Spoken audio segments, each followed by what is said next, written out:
Hello and welcome back to EPSI Revive. Welcome to those who are new. Thank you for joining me.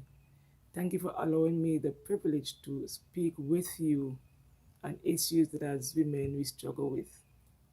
Today I'm just going to talk about my emotions, the way I felt and how I dealt with things as I was going through certain circumstances. At times, as I focus on what the struggles were, it got me focusing on the negative more than on the positive. Focusing on what can go wrong and what is wrong instead of focusing on how to make changes. What can I do differently? How I could I bring up allow the Lord to bring about changes in my life? At times that we focus on the negative for too long. At times I made it more than what it was. Sometimes I took it too personally, too personal, that my reaction didn't warrant it sometimes because I fed into the negative because I thought about the negative, my response was negative. But now I'm learning to not to focus on the negative, but focus on the positive. What positive aspect can I get out of the situation? What about me that caused me to be angry? What about me that caused me to reflect negatively? And as I did that, the more I do that, I realized that issues from my childhood that plagued me, that caused me to react negatively. And I was surprised. I would share one example with you. My sister and I grew up with an aunt. We lived with an aunt. And whatever we did, anything, she had a negative response. She would call us for meals. After preparing the meal, she would say, call us, Gerald and my sister, come and eat. If we go in the kitchen, the same time she called us, she would argue, why would we get there that fast? The next time we'd say, okay, when she calls, we're not going in right away. So then we would delay when she called us for meals. Then she'd argue, since I called you, what took you so long? Why you want to hear? So we went right away and she wasn't pleased. We took a while before we go to eat and she wasn't pleased. She would give us a lot of food. If we eat all of it, it was a problem because we ate all of it. If we decide, okay, we're not going to eat all of it this time, we are going to leave some, she fret. She don't want any food to stay back there. Just get rid of all the food. So we did not know what to do, how to do, and when to do what to do. At times when she's disciplining us, my sister would respond when she asks a question. You know how the island mothers are when they are disciplining you, they would ask a question, more than likely a rhetorical question that we shouldn't respond to, but my sister always respond. I one was so chicken, I never say anything. I would be quiet. And she would say, well, you can't be like a sister. You always have to respond, you always have to talk. But now as I see in adulthood, my sister is more open to respond and react differently to situation than I do. But then I held in my emotion. I wouldn't say anything. But now, as an adult, I'm quick to respond because, okay, I'm not going to let anyone stifle me anymore. So my reaction is different than my sister, who in her childhood, she just said what was on her mind. She just said what she wanted to say, and she's free. But I was held captive.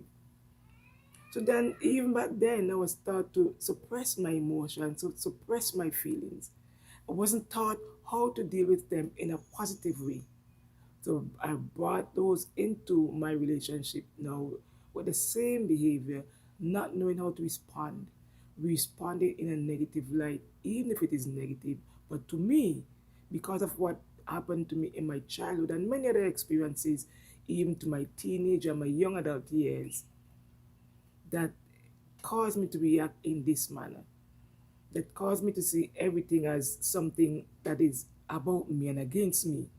So then I have to respond in kind of have to be defensive, or I have to speak up to explain myself and to let everyone know, well, what's right and what's wrong, or to make sure this go the way I want it to go, or how I want it to go. Try to control everything because I want to let people to know this is what I want, this is how I want it.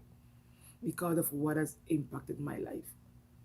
So as we go up into adulthood, we have to learn to look back on our childhood, and as we grew, how we grew and how we were taught, things that we were told should leave the home, issues that were going on in the home. In some cases, so many women were incest or rape, physical and emotional abuse that we didn't take out the home. We didn't want to share with the neighbor because we were told what happened in the home stays in the home. You don't share your business with the neighbor. So we suffer in silence with all the abuse that we went through, that, for lack of a better word, we thought it was normal because it's happening. If it's happening in my home, if it's happening to me, it's happening in someone else's home. And being from the islands, I know in a lot of our homes, we were told it's not anyone else's business. We have to keep our mouth closed. We are not to share. We are not to tell anyone what's taking place. So we hide all our abuse. That even as adults, we live in an abusive relationship. One way or the other, some kind of abuse. We don't want to share. We are afraid to share. We feel embarrassed to share. Sometimes we don't trust anyone with our secret because it's a secret. We were taught from childhood that it's a secret. We are not to share with anyone. Sisters, we are going to break that ceiling. We are going to break that ceiling. FC Revive, that's what FC Revive is all about. We have been revived by Christ for us, by the power of the Holy Spirit in us, that we're going to be healed emotionally, physically, spiritually, and intellectually.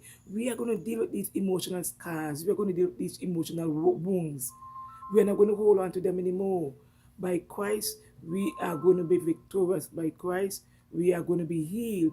By Christ, we can do all things. We are going to let this mind that was in Christ be in us.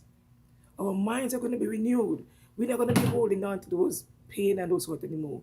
We are going to let them go, and we're going to let God as we come together as sisters to support, to encourage, and to uplift each other. Not to talk negatively about anyone. No. We are going to be the light. We are going to be who God called us to be first and foremost. We are going to uplift each other, pray with each other if we have to, encourage each other in whatever way that we can heal. And as we are healed, guess what?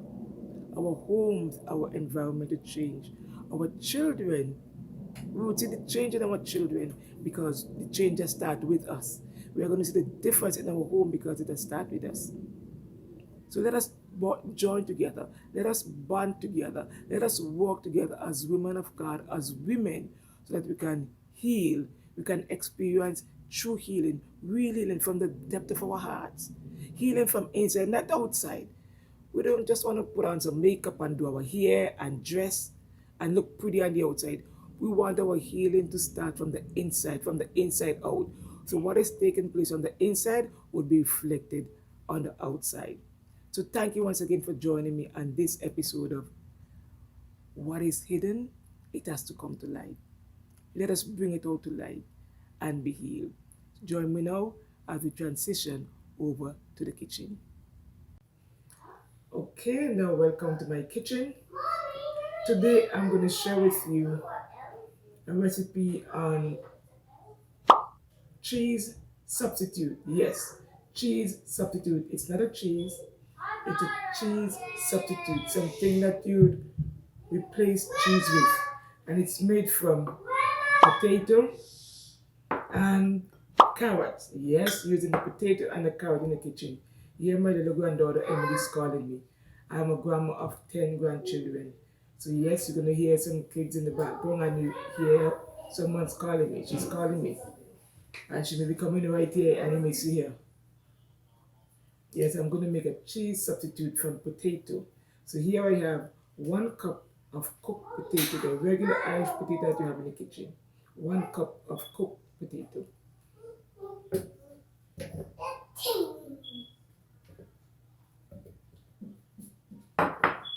1 cup of cooked carrots.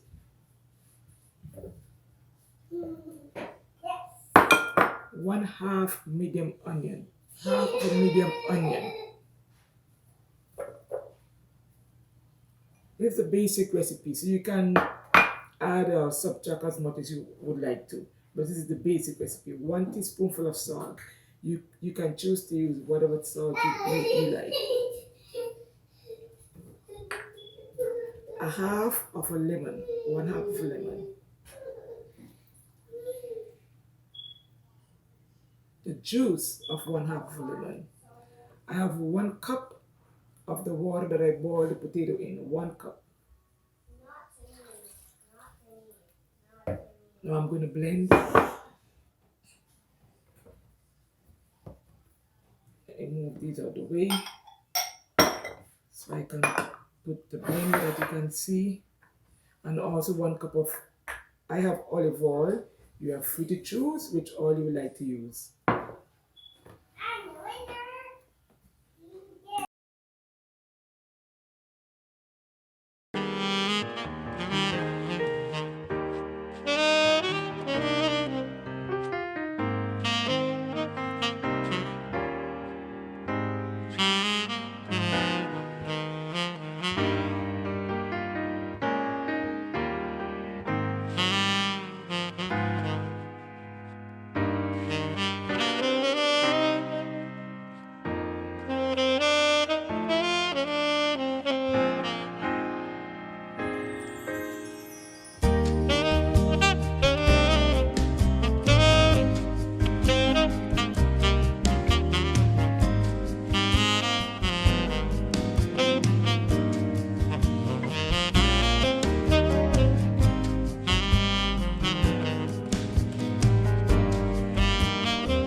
Okay, this is my potato and carrot cheese substitute. The ingredients again are 1 cup of cooked potatoes, 1 cup of cooked carrots, half medium onion, juice of a half of a lemon, 1 teaspoon salt, 1 cup of the water that you boil the potato and the carrot in. You can make it as thick or thin as you want it. If you want to put more liquid, that's up to you. That's your choice. And 1 cup of oil. I choose to use olive oil. You can use the oil of your choice. This is what it looks like. I'm going to pour some out that you can see. Right, like the creamy texture of the cheese. I'm bring it up close to the camera. This is what it looks like. All right. In the next episode, I'm going to show you what you can do if you want to make it. I usually, when I make it, I leave it like this. However, you can make it into a block form.